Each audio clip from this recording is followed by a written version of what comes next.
Just our energy. I think we shared the ball really well. We were knocking down shots. We were open shots, so just our sharing the ball and our energy was great. What do you think? Okay. Okay, moving on.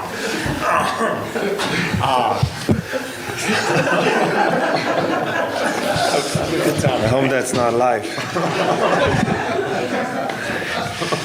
Senhoras e senhores, o basquete que estamos presenciando é algo totalmente fora do comum. Isso é outra vida, é outro jogo. Parece que é outro esporte comparado com a temporada regular. Se a temporada regular é boa, os playoffs é 10 vezes melhor. Dito isso, hoje a gente vem conversar um pouquinho sobre cada um dos confrontos que estamos tendo nas semifinais de conferência. Eu prometo pra vocês que eu vou fazer alguns vídeos ainda específicos sobre cada um dos times, conforme assuntos interessantes especificamente sobre cada time for saindo. Como provavelmente a gente vai esperar alguma coisa vindo do Suns muito em breve, já que eles demitiram Frank Vogel, do Lakers também muito em breve, já que eles demitiram Darvin Ham. O New Orleans Pelicans não renovou o contrato com o nosso mano Brandon Ingram, que ele queria acho que 208 milhões de dólares por 4 anos, mas só que o Pelicans não teve nenhum acordo com ele tem mais um ano de contrato e pode entrar em free agent depois, ou pode pegar uma player option, então pode vir mudanças aqui no Pelicans também. Então vai ter bastante coisa acontecendo com o time de vocês na NBA. E a gente vai trazendo uns vídeos separados quando tiver assunto pra falar num vídeo só sobre cada um desses times. No momento, a gente vai comentar sobre as semifinais de conferência que eu estou amando de assistir, rapaziada. Tá um bagulho absurdo. Eu acho que nada mais justo do que a gente começar comentando sobre o confronto que tinha as maiores expectativas. Que todo mundo, inclusive eu, cravei que esse duelo chegaria até um jogo 7, que é Minnesota Timberwolves contra Denver Nuggets. Nesses dois primeiros jogos tivemos algumas coisas ficando muito evidentes. Uma que a defesa do Minnesota Timberwolves é muito melhor do que a gente esperava. Literalmente os dois jogos que eu assisti contra o Denver Nuggets, o Timberwolves parecia que tinha 7 jogadores em quadra. As dobras defensivas, o Jamal Murray, que o digam, o Jamal Murray, porra, foi anulado no jogo 2. Um cara que realmente costuma vir melhor do que o comum nos playoffs. Ele é um dos melhores jogadores de pós-temporada comparado com os números dele de temporada regular. Nessa série contra o Wolves, ele está simplesmente sendo anulado. A rotação defensiva, as dobras de marcação, parece que tem mais jogadores do Wolves do que do Denver em quadra. Isso é assustador, cara. No jogo 2 em específico, eles fizeram os 2 primeiros pontos, o Denver Nuggets, e depois que o Minnesota Timberwolves fez os 2 pontos, empatou, depois roubou a bola, se eu não me engano, do Jokic, e fez de um lado ao outro da quadra uma bandeja de contra-ataque, o Denver nunca mais viu o placar. Viu ali se aproximar, chegou a 6, 8 pontos, mas então os manos do Minnesota Timberwolves tiveram toda a vantagem durante o resto da partida. Não teve eu fico até sem palavras pra comentar a respeito porque foi um pouco embaraçoso. O jogo 1 a gente já esperava que fosse um baque um pouco maior para as duas equipes e tivemos a defesa do Minnesota se colocando muito à prova e o Anthony Edwards sendo um jogador espetacular no primeiro jogo. Mas no jogo 2, eles não tiveram a presença do jogador defensor do ano, Rudy Gobert, que ele faz com que esse sistema do Minnesota funcione tão bem. Para trazer o Rudy Gobert, eu lembro que saiu uma notícia do Minnesota que eles ficaram felizes só de não ter incluído Jalen McDaniels, já que os planos deles de montarem uma defesa muito sólida incluíam o Jalen McDaniels e o Rudy Gobert. E realmente deu certo. Então no jogo 2, sem o Rudy Gobert, eles trouxeram quem? O sexto homem do ano, Naz Reid. E incrivelmente o Karl-Anthony Towns deu uma melhora gigantesca na defesa quando ele começou a se preocupar mais defensivamente, parar de forçar arremessos e deixar a bola na mão do cara que está sendo a ascensão dessa equipe com apenas 22 anos de idade, tá com a média de 33 pontos nesses playoffs, que é o Anthony Edwards. Ele parece uma versão jovem mesmo do Michael Jordan. Inclusive, há uma discussão muito grande a respeito dele e a semelhança dele com o Jordan. E na minha opinião, ele vai ser o próximo que vai entrar nessa conversa do GOAT, porque como vocês sabem, sempre teve essa conversa do GOAT, sempre vai ter essa comparação com o Michael Jordan. E antes era com o Kobe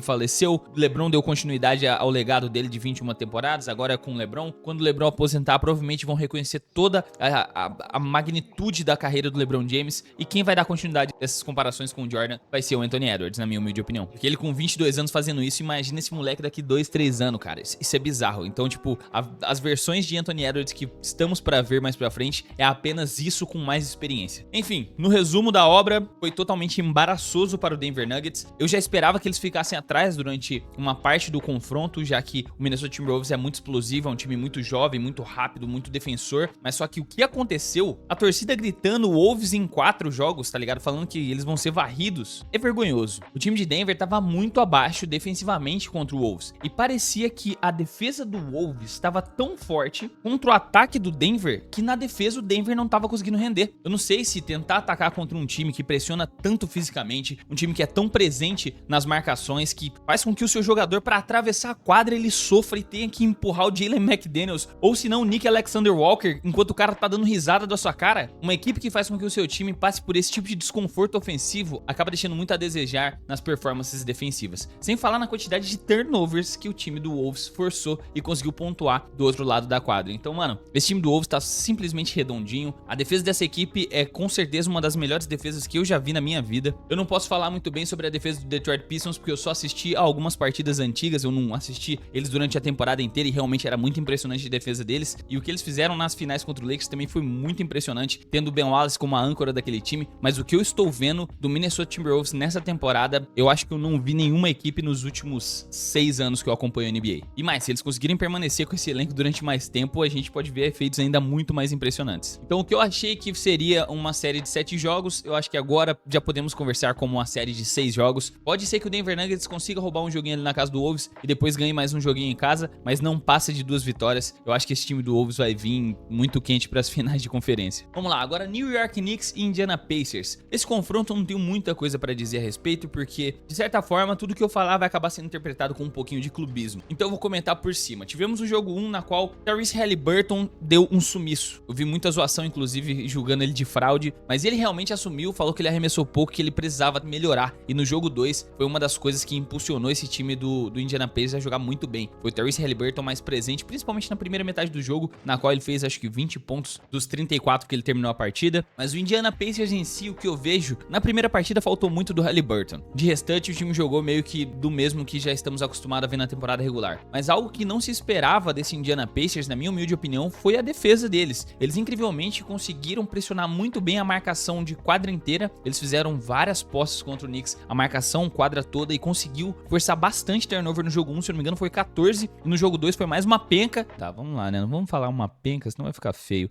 No jogo 2 foram 9. Mas um time na qual o ponto mais fraco dele era a defesa, conseguir forçar tudo isso de turnover em 2 partidas, é um trabalho excepcional do técnico, é um trabalho de vontade do time no geral. Inclusive o TJ McConnell acabou tendo ali um confrontinho contra o Jalen Brunson, que foi muito interessante durante a partida. E esse time do Knicks, falar pra vocês que por que tem que ser tão sofrido, cara? Eu agora como torcedor do Knicks, por que Deus odeia o Knicks, mano? Eu queria muito saber isso. Agora falando sério, esse time ele é muito dependente do Jalen Brunson. Os nossos bons resultados giram em torno das boas performances do Jalen Brunson, do espaçamento de quadra que ele fornece, das jogadas individuais que ele consegue fazer, porque quando nada dá certo na rotação do time, dá a bola no Jalen Brunson, faz um screen, deixa ele jogar no 1 contra alguém que ele resolve, e foi mais uma vez dessa forma que a gente conseguiu ganhar essa partida. E o que mais me preocupa nisso tudo é que ele acabou sentindo o pé no meio da partida, ficou de fora de todo o segundo quarto, voltou só no terceiro quarto, ele conseguiu aquecer ali na hora do intervalo, voltou no terceiro quarto, e depois do terceiro quarto ele fez uma baita de uma partida na segunda metade e a gente conseguiu sair com a vitória. Outra coisa que me deixa muito preocupado é o fato da lesão do OG Anunoby. É um cara que nesse jogo, enquanto o time tava tendo problemas sem a presença de Jalen Brunson em quadra, quem segurou as pontas foi o OG Anunoby. Ele veio pra 28 pontos nessa partida, segurou muito bem as pontas no momento em que o Jalen Brunson estava fora de quadra, fazendo jogadas individuais, indo bater lá dentro, arremessando de meia distância. O OG Anunoby é literalmente a peça fundamental que faz com que esse time consiga performar muito bem contra o Indiana Pacers, já que o nosso elenco é bem mais baixo, tipo, no geral mesmo, mano. Donte DiVincenzo, Jalen Brunson, Miles McBride, o próprio Josh Hart, são todos jogadores mais baixos do que os jogadores titulares do Indiana Pacers, mano. Se você colocar ali Pascal Siakam, ele é um cara muito alto e o único cara que tava dando um pouco mais de conta de marcar ele quando estava em quadra era o OG Anunoby. Quando tinha troca, por exemplo, o Josh Hart e o Pascal Siakam jogava melhor ofensivamente. O trio de laterais titulares e armadores também é mais alto do que o nosso, Tyrese Haliburton, o Obi Toppin, o Nash Smith. Então, o time do Knicks, ele tem um talento ofensivo muito bom com arremessadores, com jogadores que se doam defensivamente, que são muito raçudos, só que falta em altura. E o time do Pacers vai ter agora uma certa vantagem jogando Pascal Siakam pra cima de Josh Hart. Isso é o que mais me preocupa sendo torcedor. Mas o time do Indiana acabou performando bem, pressionou muito bem o Knicks dentro da casa do Knicks e agora vai vir com toda a confiança do mundo pra jogar dentro de casa. Esse 2-0 é muito positivo pra equipe do Knicks, mas não vai significar uma varrida. Eu acho que o Pacers vai dar muito trabalho ainda lá em Indiana.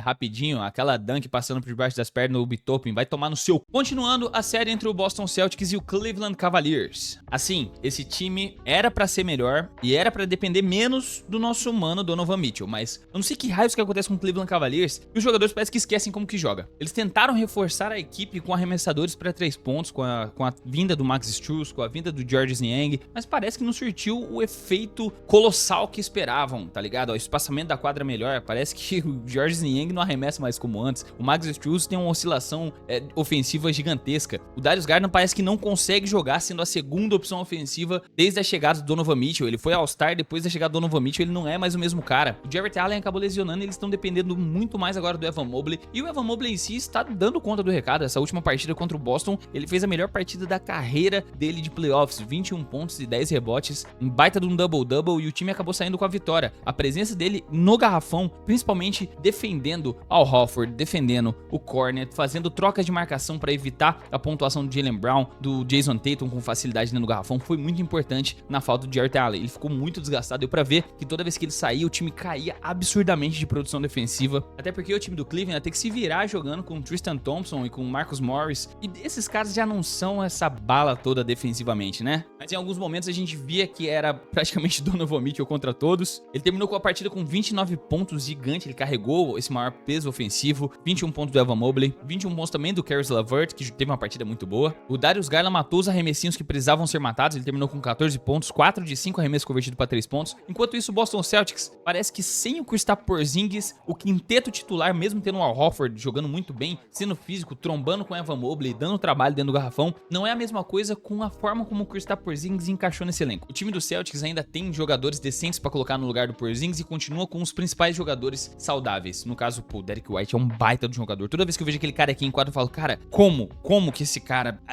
Jaylen Brown e Jason Tatum são os caras que carregam o piano. O Drew Holiday, que assustadoramente continua sendo um dos melhores defensores da liga ainda. Ele, em situações, defendeu o Evan Mobley, conseguiu forçar o erro do Evan Mobley. É bizarro o quanto ele é bom defensivamente. Enfim, não era esperado que esse time perdesse alguma partida dessa série, mas a falta do Kristaps Porzingis está cobrando seu preço. E nessa partida em específica, no jogo 2, acho que faltou um pouquinho nos arremessos do Jaylen Brown. Ele ficou 0 de 6 nos arremessos de 3 pontos. Ele costuma converter com um pouquinho mais de frequência. Ele terminou ainda com 19 pontos, o que não é ruim, mas só que o grande peso ofensivo ficou na mão do Jason Tatum. Foi bem na partida com 25 pontos e 7 rebotes, mas no geral parecia que eles não estavam tendo uma resposta realmente para o Donovan Mitchell. Essa partida do Donovan Mitchell, principalmente quando tava com Evan Mobley ao mesmo tempo em quadra, cara, foi bizarro. Donovan Mitchell atacava pra cima de 1, 2, 3 jogadores e conseguia pontuar, matava arremesso pra 3 pontos. Teve uma hora que, mano, teve uma chuva de 3 pontos do time do Cleveland, retomaram a liderança que o Celtics tinha cortado. Então, manos, isso mostra que dá pra ganhar do Celtics e que os caras não são, tipo assim, imbatíveis. Não estamos falando do Lakers de 2001 ou do Golden State de 2017. O time do Celtics dá pra ganhar deles. O Cleveland Cavaliers mostrou isso no jogo. O Miami Heat teve que quebrar o recorde de 3 pontos com a ausência da sua principal estrela, mas conseguiu ganhar um jogo também. Então mostra que esse time é vencível. E principalmente quando eles estão sem o Kristaps Porzingis. Se o Kristaps Porzingis voltar, vai ser um problema gigantesco para o Cleveland, mas enquanto ele estiver de fora, o Cleveland tem uma chance de ir mais longe na série. E por último, o Oklahoma City Thunder contra Dallas Mavericks. Mano, Dallas Mavericks, ele é um time que,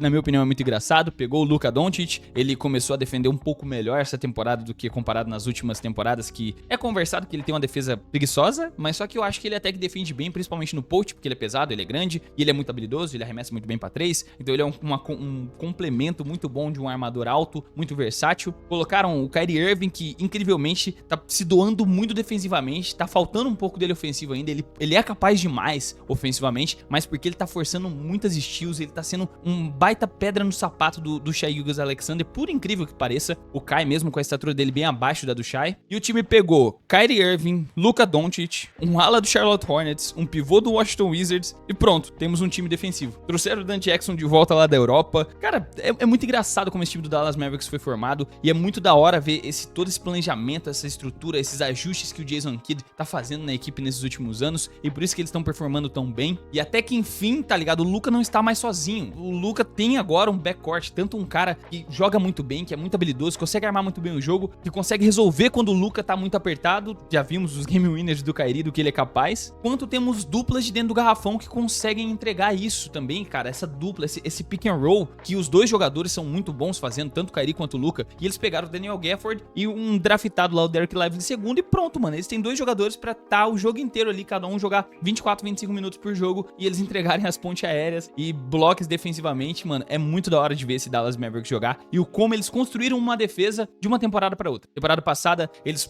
ficaram de fora dos playoffs, 10º colocado, um time muito fraco defensivamente. Fizeram alguns ajustes, fizeram um draft, chamaram um cara daqui, um cara dali. Agora eles têm um time que consegue defender o Oklahoma City Thunder e sair com uma vitória. O OKC, ele é um time muito acima da média. Ele é um time acima da média e abaixo da idade, né? Ele é um time muito jovem, que é muito inexperiente, mas só que os jogadores se mostraram mentalmente muito capazes de enfrentar situações de pressão como dos playoffs. Tem um dos melhores jogadores do mundo, que é o Shai. Tem tem vários jogadores que estão jogando a nível, porra, absurdo, principalmente defensivamente. O time do OKC, ele é o time que mais força os roubos de bola na liga inteira. O Shai foi o líder de roubos de bola da temporada. E quando você vê o que o Lu Dort fez pra cima do Brandon Ingram, simplesmente sendo um stopper dele, tá ligado? E agora fazendo uma boa defesa também pra cima do Luka, é muito da hora de ver esse time jogar. O que mais impressiona o time do OKC, principalmente na defesa, é que é tudo parecendo uma linha tênue, mano. Todos os jogadores são atléticos, todos os jogadores são mais ou menos da mesma altura, mais ou menos da mesma estatura, e todo mundo se dedica até a última posse, tá ligado? Um time raçudo, que não é tão competente quanto o Timberwolves ainda, mas tá ali na briga pra uma das melhores defesas da liga. Quando você vê um cara que tá marcando o Doncic, que é o melhor jogador do Dallas, tá lá o Lu Dort, que é o principal defensor, aí faz um corta-luz pra poder forçar uma troca. Aí marca o Jalen Williams, que também é um bom defensor. Aí faz outro corta-luz pra tentar trocar a marcação de novo. Aí quem marca é o Shai Gilgeous-Alexander, o líder de roubos de bola da temporada. Cara, é muito ativa a defesa deles. Eles roubam muita bola, eles forçam muito turnovers. Então, eles não ganharam essa partida, por mais que eles fossem ainda os favoritos a sair com a vitória, eu acho que muito por conta do aproveitamento de 3 pontos deles. Eles saíram com 10 arremessos convertidos de 30 tentativas, enquanto o Dallas Mavericks converteu 18 de 37. O time do Dallas, no geral, arremessou melhor. Principalmente o P.J. Washington, que virou quase que o Klay Thompson nessa partida. Ele matou acho que 5 arremessos para 3. E defensivamente também o Mavs acabou pressionando muito bem dentro do garrafão, as trocas de marcação, as dobras pra cima do Shai quando ele tentava jogar num contra um, forçando eles a arremessar mais, já que eles não estavam numa